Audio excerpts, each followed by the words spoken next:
Cette solidarité au sein des milieux marginalisés avait tristement quelque chose de fragile. Si la plupart des personnes marginalisées par la société le sont par des mécaniques systémiques extrêmement profondes et ancrées, la position des geeks venait surtout de la nouveauté de leur centre d'intérêt et l'incompréhension qu'ils suscitaient. L'alliance des geeks et des marginaux s'est doucement et douloureusement révélée être un concours de circonstances assez inouï, car il leur est arrivé la pire chose qu'il aurait pu leur arriver. Leur culture a gagné.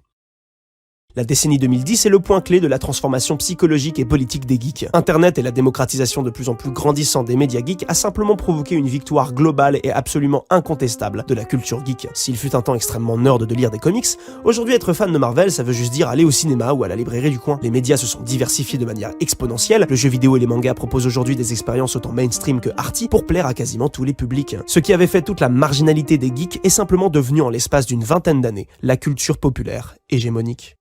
Les geeks sont devenus la norme. Et ça a révélé deux choses. Déjà, il y a une difficulté de la part de beaucoup de geeks de voir leurs médias chéris commencer à être consommés par des personnes bien différentes des cercles classiques de geeks. Et ça a donné un festival de gatekeeping. S'il existait bien sûr des personnes tout à fait heureuses que leur culture se popularise, beaucoup sont aussi devenus méfiants, médisants, hautains, non accueillants envers toutes les nouvelles personnes qui s'approchaient de ces nouveaux médias. Il y a une peur très souvent présente dans les cultures underground qui deviennent hégémoniques, la peur que des personnes pas assez fans, pas assez connaisseuses, pas assez bien commencent à aimer ou à consommer leur art pour des soi-disant mauvaises raisons, de la mauvaise façon ou avec les mauvaises œuvres. Soyons clairs, cela a surtout révélé le caractère insupportable de beaucoup de geeks, mais il faut aussi comprendre que parfois, des geeks anciennement harcelés pour ce qu'ils aimaient voyaient leurs œuvres consommées et appréciées par des gens qui ressemblaient parfois à leurs anciens harceleuses et harceleurs.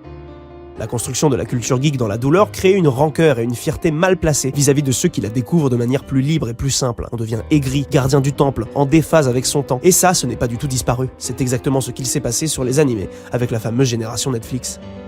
Entre les geeks anciennement marginalisés qui flippaient à l'idée de la démocratisation de leur passion, s'est aussi construit une génération de jeunes geeks certes plus diverses, mais qui a aussi eu un rapport aux marges beaucoup moins présent. On a donc eu des personnes dans la norme qui se sont appropriées des codes geeks et des geeks anciennement marginalisés qui ont été tirés vers la norme. Les geeks sont devenus de facto ce qu'ils ont appris à détester. Ainsi, il y a eu à la fois une impossibilité des plus vieux à se penser autrement qu'en victime, et pour les plus jeunes, un besoin de se penser en tant que victime pour éviter à tout prix de regarder en face le fait qu'ils étaient dans la norme. Parce qu'au même moment, cette norme était de plus en plus critiquée.